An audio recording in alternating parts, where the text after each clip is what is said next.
Lecture du livre des Actes des Apôtres. En ces jours-là, l'Église était en paix dans toute la Judée, la Galilée et la Samarie. Elle se construisait et elle marchait dans la crainte du Seigneur. Réconfortée par l'Esprit Saint, elle se multipliait. Or, il arriva que Pierre, parcourant tout le pays, se rendit aussi chez les fidèles habitant l'eau. Il y trouva un homme du nom d'Énéas, alité depuis 8 ans parce qu'il était paralysé. Pierre lui dit : « Énéas, Jésus-Christ te guérit, lève-toi et fais ton lit toi-même. » Et aussitôt il se leva. Alors tous les habitants de l'eau et de la plaine de Saron purent le voir, et ils se convertirent en se tournant vers le Seigneur. Il y avait aussi à Jaffa une femme disciple du Seigneur, nommée Tabitha, ce qui se traduit Dorcas, c'est-à-dire gazelle. Elle était riche des bonnes œuvres et des aumônes qu'elle faisait. Or, il arriva en ces jours-là qu'elle tomba malade et qu'elle mourut. Après la toilette funèbre, on la déposa dans la chambre haute. Comme l'eau est près de Jaffa, les disciples, apprenant que Pierre s'y trouvait, lui envoyèrent 2 hommes avec cet appel : « Viens chez nous sans tarder. » Pierre se mit en route avec eux. À son arrivée, on le fit monter à la chambre haute. Toutes les veuves, en larmes, s'approchèrent de lui. Elles lui montraient les tuniques et les manteaux confectionnés par Dorcas, quand celle-ci était avec elle. Pierre mit tout le monde dehors, il se mit à genoux et pria. Puis il se tourna vers le corps et il dit : « Tabitha, lève-toi. » Elle ouvrit les yeux, et voyant Pierre, elle se redressa et s'assit. Pierre, lui donnant la main, la fit lever.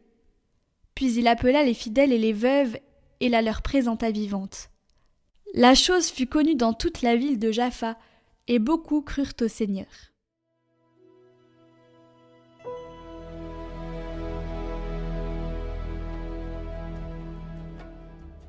Comment rendrai-je au Seigneur tout le bien qu'il m'a fait ? Comment rendrai-je au Seigneur tout le bien qu'il m'a fait ? J'élèverai la coupe du salut, j'invoquerai le nom du Seigneur. Je tiendrai mes promesses au Seigneur, oui, devant tout son peuple. Il en coûte au Seigneur de voir mourir les siens. Ne suis-je pas, Seigneur, ton serviteur, moi dont tu brisas les chaînes ? Je t'offrirai le sacrifice d'action de grâce, j'invoquerai le nom du Seigneur.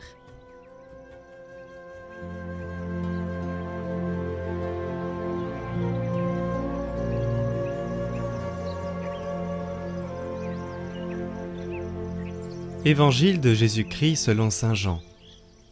En ce temps-là, Jésus avait donné un enseignement dans la synagogue de Capharnaüm. Beaucoup de ses disciples qui avaient entendu déclarèrent : « Cette parole est rude, qui peut l'entendre ?»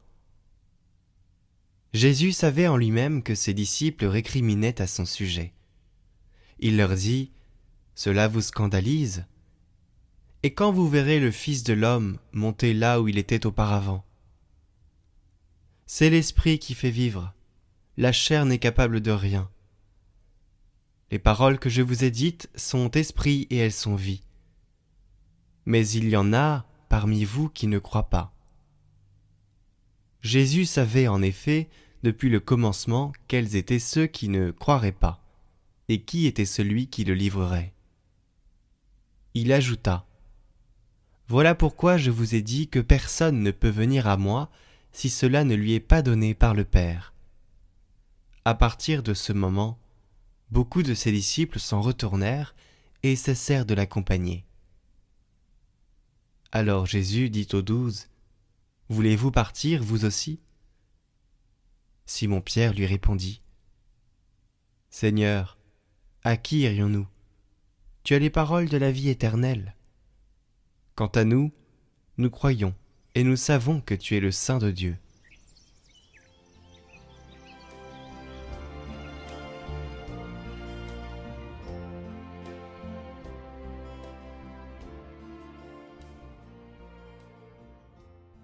Face à ce geste prodigieux de Jésus qui, avec 5 pains et 2 poissons, nourrit des milliers de personnes, tous l'acclament et veulent le porter en triomphe.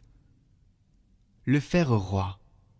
Mais quand il explique lui-même que ce geste est le signe de son sacrifice, c'est-à-dire du don de sa vie, de sa chair et de son sang, et que celui qui veut le suivre doit l'assimiler, assimiler son humanité, donnée pour Dieu et pour les autres, alors cela ne plaît pas.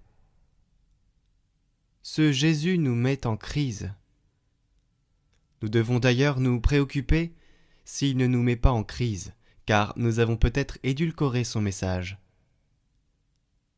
Et demandons la grâce de nous laisser provoquer et convertir par ces paroles de vie éternelle.